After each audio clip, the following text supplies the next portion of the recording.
সত্যবান মৃত্যু জন্য তৈরি হও।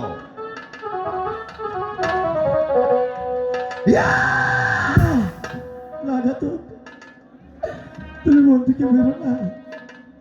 মহারাজ আদেশ, আর সত্যবানের রক্ত নিয়ে দরবারে হাজির করতে হবে। তুমি চলে যাবে কান থেকে। তুমি হয়তো জানো না ঘাত, তাহলে ইনি হচ্ছে সম্ভবত আমার বাবা। তোমার বাবা? কি ঘাত রে,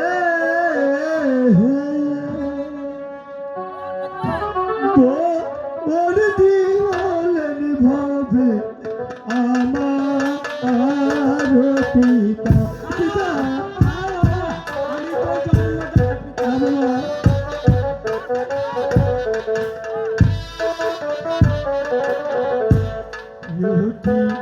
ঘাত রে,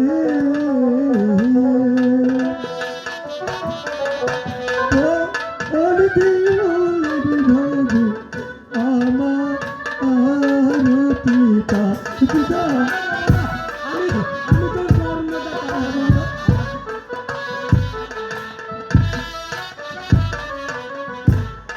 আমার পিতা আমার মায়া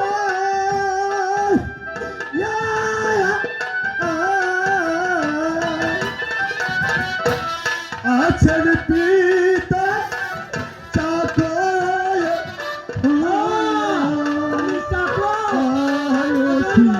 ঘাত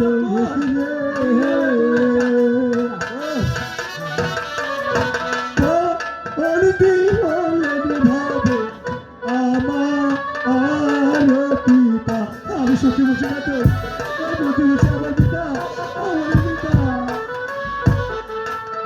চলে যাও এখান থেকে। বন্দি হলো আমার পিতা,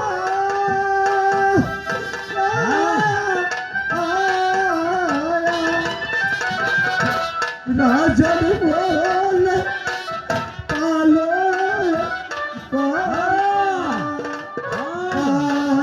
কি ঘাতক রে,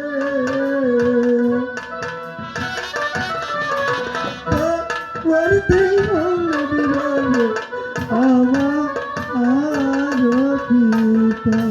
সাগর, পিতার জন্য সন্তান ছুটে আসবে, এটাই স্বাভাবিক।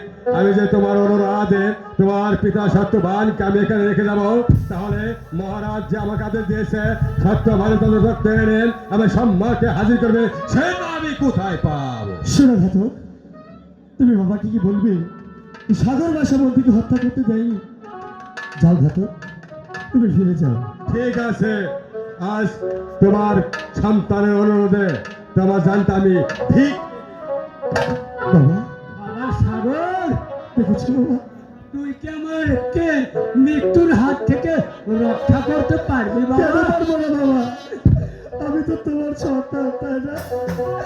আর সন্তান যদি বাবার পাশে না দাঁড়াতে পারে তাহলে সে কেমন সন্তান? বলে নগরবাসী, দেখো পুত্রের কি দরদ, ভাবে না রে মা।